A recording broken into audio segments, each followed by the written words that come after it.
The reenactments and commentary in this program may contain frank talk of a sexual nature. Viewer discretion is advised. The prosecution strikes its first major blow. An eyewitness gives us a lurid account. Hello, and welcome to the Michael Jackson trial and E-News presentation. I'm James Curtis. Day 6. Jurors hear from the accused's younger brother, who delivers some explosive and potentially devastating prosecution testimony. District Attorney Tom Sneddon gets right to the point, asking the young witness about an alleged X-rated evening with the King of Pop. According to the courtroom transcripts, here's how it happened. Now, when you got upstairs and you're in the room, what happened then? They were asleep on the bed, and Frank had a computer. It was a computer that Michael gave him the first time. Gave who? Gave Gavin. Okay. And this time it already had internet access. So Frank did something and the internet was on. And we started going on sites. Going on sites? Yes. What kind of sites? Pornography sites. Now, do you recall whose idea it was to go on the internet? Michael's. Do you recall what he said? No, but while we were on one of those sites, a lady had her shirt open. Michael said, "Got milk?" Do you remember that? Yeah. And then he leaned over to Prince and says, "You're missing some P-U-S-S-Y." But he said it in his ear, but Prince was still asleep. And what did the sites have? You don't need to go into all the details, but generally, what was the common denominator? Females. Females. And can you tell us whether or not they had clothes on? They didn't have clothes on. Females only? Yes. And then what did you guys do? After all that, we started watching some Simpsons videos. Okay, and then what? And then Michael told us not to tell no one what we did. I'm sorry? He told us not to tell our parents what we did. Who said that? Michael. The Frank referred to by this witness is Frank Tyson, an unindicted co-conspirator and a member of the Jackson team. Later, the accuser's brother recalls the flight back from Miami, where he saw some shocking and bizarre behavior. Now, at any time when you were on the plane, did you see your brother and Mr. Jackson drinking anything? Yes. What did you see? I saw Michael with a Diet Coke can and my brother with a Sprite can. With the what kind? I don't know exactly what brand it is, but it was a soda can. Now, were you ever offered to drink out of either one of those cans? Yes. By whom? By Michael. And what did he say to you? He leaned over and he handed it to me. I thought it was Diet Coke, so I didn't want to be rude, so I took a drink. And it tasted like the smell of, like, rubbing alcohol. It tasted really... So I handed it back to him, and I asked him what it was, and then he said it was wine. Did you drink any more out of that can during this trip? No.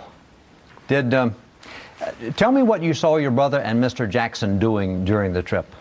I saw my brother...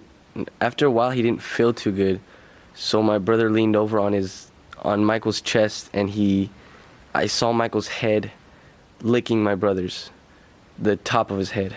What do you mean? He was just licking his head. How long did that last? I don't know, 6 seconds probably.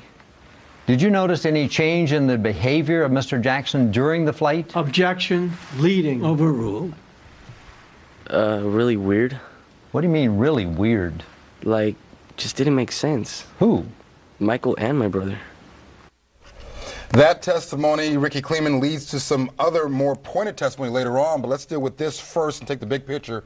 How is it coming across for the prosecution? Well, this is a good day for the prosecution. You have a witness who really becomes ultimately the eyewitness to the alleged crime. And the way it's built up is with little parts of the creep factor, as I would call it. Licking, not kissing. Using dirty words about women, drinking out of the Coke can. I mean, it's a creep factor that really gets to be big and creepy. It does get bigger and bigger. Howard Weitzman, the idea of women and pornography, does that square with the pedophile that we're led to believe that Michael Jackson is? No, it generally does not. Talk about creep factors. You have to take a good look at this witness. I found it interesting and fertile ground for cross-examination. Really? Yeah. Rubbing alcohol and wine really don't have the same smell or scent, at least the wines. And I've got a pretty, broad palette of wines. Sure. I've never had wine that smelled like rubbing alcohol. Licking someone's head, just the picture in one's mind doesn't make any sense. So again, credibility issue. If this witness is believed, Michael Jackson is in trouble, and by the way, Michael Jackson should be in trouble. All right, Sean, with respect to that issue that Howard just brought up, that raised a flag in my mind as well. Licking, okay, but the alcohol taste, either it's really cheap wine, it's hard liquor, or it's a lie. Well, as Howard said, the bottom line is this. If this witness is believed, that's the critical question, and that's what Tom Mesereau is going to get to, showing us that we can't believe this witness. That is the question. Next, the accuser's brother drops a bombshell. Do you recall that occasion when you were sitting on the bed and he walked into the room? Yes. Tell the ladies and gentlemen of the jury what you saw. Me and my brother were watching a movie, and Michael walked up naked. And he walked to the corner of the room, picked up something. Me and my brother were grossed out, and he sat on the bed and told us it was natural. And then he walked back downstairs. Did either you or your brother say anything to him? Let me break it up, because I don't want to get a compound problem here. Did you say anything to him when he walked in? I was just grossed out. No, but did you say anything to him? No. Did brother say anything to him in your presence? No. Objection. Hearsay. Overruled. The answer was? No. How long was it that Mr. Jackson was in the room with you and your brother naked? Probably about 2 minutes. Did you see anything else about Mr. Jackson at that time? No. When you say he was naked, what was he wearing, if anything? Nothing. Totally naked? Yes. So you could see his private parts? Yes. The prosecutor goes on to have this witness describe, really with more specificity, what Michael Jackson looked like at the time, Howard Weitzman. That's got to hurt this defense team. Well, specifically, he said Michael Jackson was walking around the room with an erection in front of these two boys. That would be devastating if believed. And honestly, if that's what Michael Jackson was doing, he has a real problem. Now, you represented Michael Jackson. How is this all striking you? The Michael Jackson you knew? Are you surprised, taken aback? Well, as I said earlier, some weeks ago, I find it hard to believe the charges are accurate, and I choose to believe Michael didn't do that. But you know what? I wasn't there, and we're going to have to rely on the credibility and the memory of these witnesses, and perhaps Michael, if he testifies. Sean Chapman-Holly, your firm also represented Michael Jackson in the past. Along with Mr. Weitzman. Along with Mr. Weitzman, and subsequent to their representation. How does it strike you? Well, I don't believe it. I believe Michael Jackson. Now, are you fighting to say that, Sean? It didn't seem to roll off your lips swimmingly that you don't believe only it. because I'm thinking about privileged information, but Okay, I can say that I think that Michael Jackson is not guilty of these crimes. Okay. And if he is guilty of these crimes, according to the prosecution's case, this scene in and of itself is enough to predispose that jury that when this youngster is going to talk about an act with his brother, that they're ready to hear it and they're ready to accept it as true. And will this testimony totally do away with and really neutralize all the hits that the prosecution took up to this time ahead? The most damning testimony yet, plus Michael Jackson speaks. Stay with us.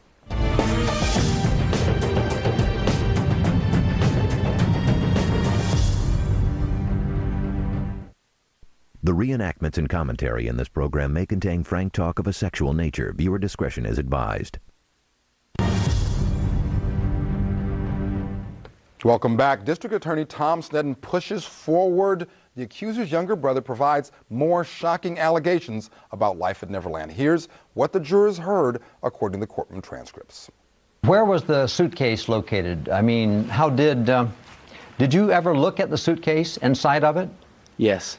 What happened? There was adult material in there. All right. But how did it get opened? Michael pulled it out. All right. Tell us what he did. He picked it up, sat on the bed, and opened it. And then what? He pulled the magazine out and started showing us. How many magazines do you think you saw that time? 4, 3, I don't know. Did you look through the entire magazines? No, it was probably a section or something like that. What did you see in the magazines? Nude females. What? Nude females. Do you remember the names of any of the titles of the magazines that you saw? Barely Legal and Playboy. Does that photograph represent the items that you saw with the defendant, Michael Jackson? Yes. In his bedroom and in his jacuzzi or in his bathroom? Yes. I move it be admitted, Your Honor. I think basically it's prejudicial and irrelevant. All right, the probative value exceeds the prejudicial I effect. can't hear. It's admitted. I can't hear you. Your Honor, I think it's a little hard for Mr. Jackson to hear you. Please speak up. Whoa, directly to the judge. We'll talk about that in a minute. But with respect to the testimony, the question now becomes, was this all a bad joke or calculated seduction? All right. Star, would you tell the ladies and gentlemen of the jury what 153 is? It's a mannequin. And where was the mannequin located in the room when you saw it? To the corner. And with regard to this particular mannequin, did you ever see anything relative to the defendant in this case occur? Yes.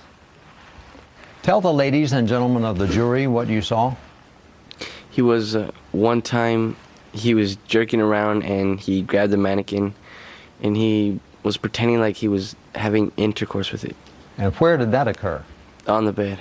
He was fully clothed. He was acting like he was humping. I didn't hear what you said. He was acting like he was humping it. Now, who else was in the bedroom when this happened? Aldo, my brother, and me. And do you remember how this, how it started, or what happened, or were there? I don't even remember. I'm sorry. Did the defendant say anything while he was doing it? He was laughing. And how long did the whole episode last? Probably 5 seconds. All right, we're going to talk about that mannequin in just a moment, but let's just sort of pull back and talk about the trial, the courtroom dynamic. Michael Jackson speaking directly to the judge. Who wants to take that? Oh, I love that. I love it. And if I were defending him, I would also love it because he's being very polite. He can't hear the judge. The judge is ruling on an objection, and it's like he's saying, hey, wait, this is my life. This is my liberty. I want to hear. And I think the jurors must have just all gotten startled. I think so, too, but Howard, go ahead, Sean. It reminds me a little bit of what happened in the O.J. Simpson trial when he got up to show his hands with the gloves. Yes. He never testified in that case, of course, but he got to interact with the jury in a certain way. Crucial prosecution error, but we don't want to get sidetracked. But it's kind of like that. He gets to interact with the jury to a certain extent. They turn, they look at him, and they, see what Michael Jackson is all about for the first time. Howard, what do you make of this? A direct comment to the bench. I don't want to get too caught up in the old issue of decorum or client control, but is there an issue going on here between Jackson's attorneys and what they're instructing him to do in terms of his behavior? Well, I'm sure he wasn't instructed to get up and address the court directly. I would have asked him to sit down or be seated, not to do that again. And you can't tell how the judge reacted from the testimony that we saw. So I'm not sure what the jury's response was, if they found it odd, if they did look and listen to Michael. Is it going to seem calculated and contrived? Hold that thought, Sean, because we got to get back to the mannequin issue and what was in that suitcase. But next, D.A. Stanton gets a startling response from his young witness. Star, did you ever have any conversations with the defendant about any other sexual matters? Yes. About what? Masturbation. All right. Will you tell the ladies and gentlemen of the jury? I don't know how the topic came about, but he was asking me if I ever masturbated, and I said no, and he said... Objection. There's no question pending. He just went off. Sustained. All right. Would you tell us what was said, what the defendant said? He asked me if I masturbated, and I said no.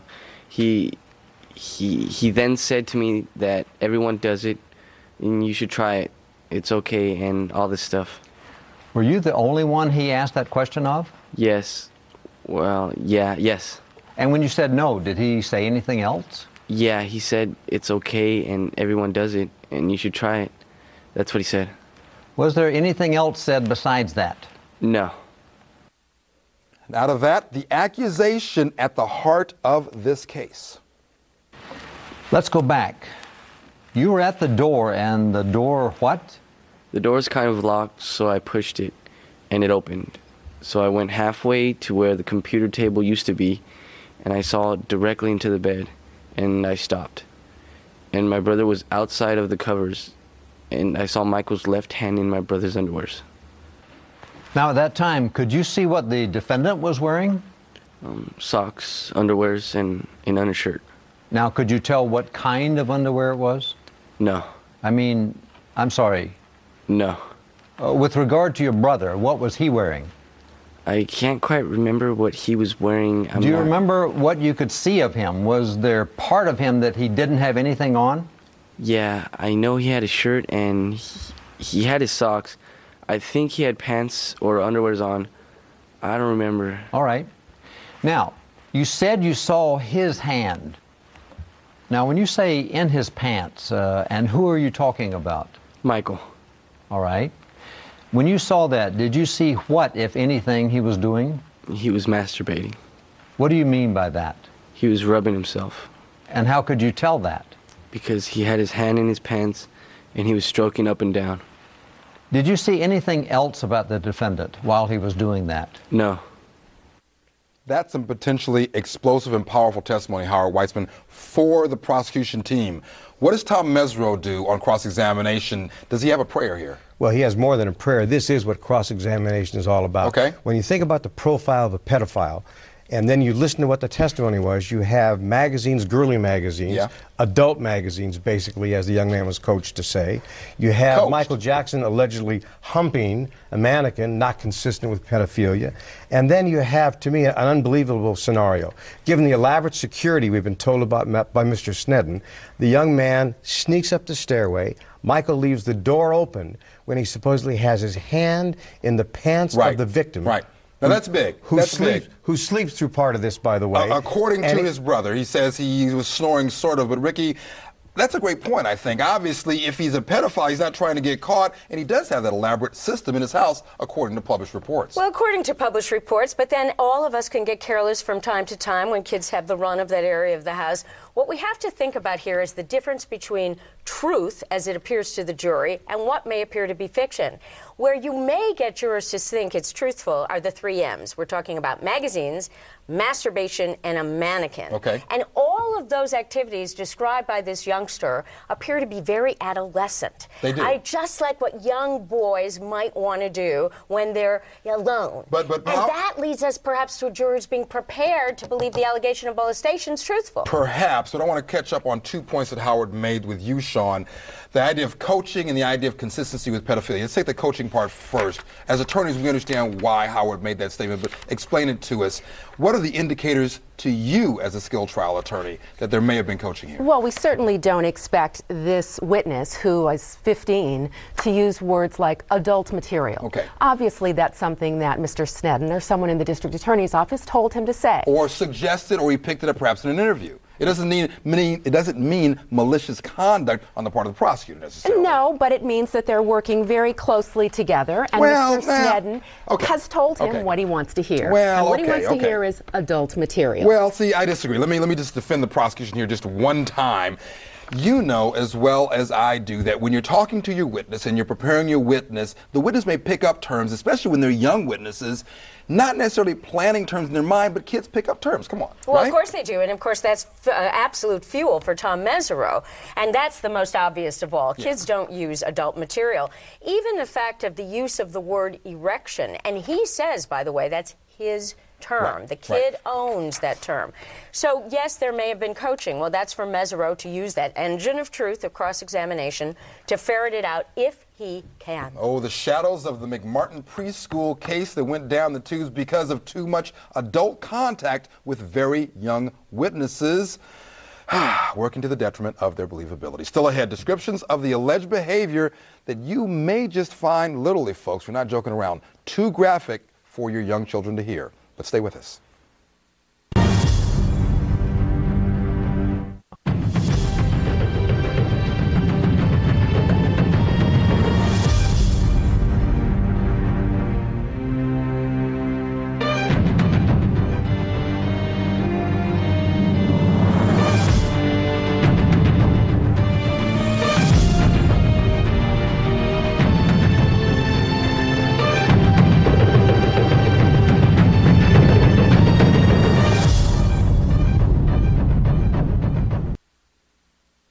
The reenactments and commentary in this program may contain frank talk of a sexual nature. Viewer discretion is advised. Welcome back. District Attorney Tom Sneddon drives home the point that Jackson took advantage of the accuser on more than one occasion. According to the courtroom transcripts, here's what his younger brother told the jurors. You say the same thing was happening. Tell me what was happening. My brother was asleep. Michael was masturbating while he had his left hand in my brother's underwears. And what kind of underwear was your brother wearing? I don't know. Now, when you said you saw the defendant masturbating, where were they on the bed? What were the positions of the people on the bed on this occasion? If you're looking at the bed, who was on the left? Michael. And who was on the right? Gavin. And you said that you saw him masturbating again. What did you actually see occurring? What? The defendant. What did you see him doing? Masturbating, stroking up and down. Where? In his private area. Could you see what the other hand was doing? Moving. It was, I don't know how to explain it. Well, can you just show us what you saw? It was going like that. And that's the hand that was where? Me and my brother's underwears. So just for the record, just sort of got a fist and opening it up and sort of like that? Yeah. Who was the first person that you told what you saw? Dr. Katz. You never told your mother? No. Or your brother? No. And just to clarify, Dr. Katz is the psychologist that interviewed all three children, the accuser, his brother, and his sister. All right, we got to wrap it up. Sean, your final thoughts. Well, I think that we're going to see the victim up on the stand next. You think so? Yeah, I think so. I think that's coming up. Now, if the accuser does take the stand, is there going to be enough ammunition based on what we've seen already, Sean? Well, really, this witness becomes the most critical witness. If the victim was sleeping, then maybe he doesn't know what was going on. So the witness that's on the stand now is probably the most critical, and what Mr. Mesereau does next is what we're all going to be watching. Thomas Nedden wants so hard to believe these people. The logic, however, I think makes the whole story fanciful. And by the way, the young man Starr, he observed this conduct twice. Not once. He snuck up the stairs twice. Okay. And twice. Real quick. Ricky? If this young man is believed and Mesereau doesn't knock him down, the case is over. However, if Mesereau succeeds, it's a whole new ballgame. All right. That's all we have for today. Catch us tomorrow, 7:30 and 9.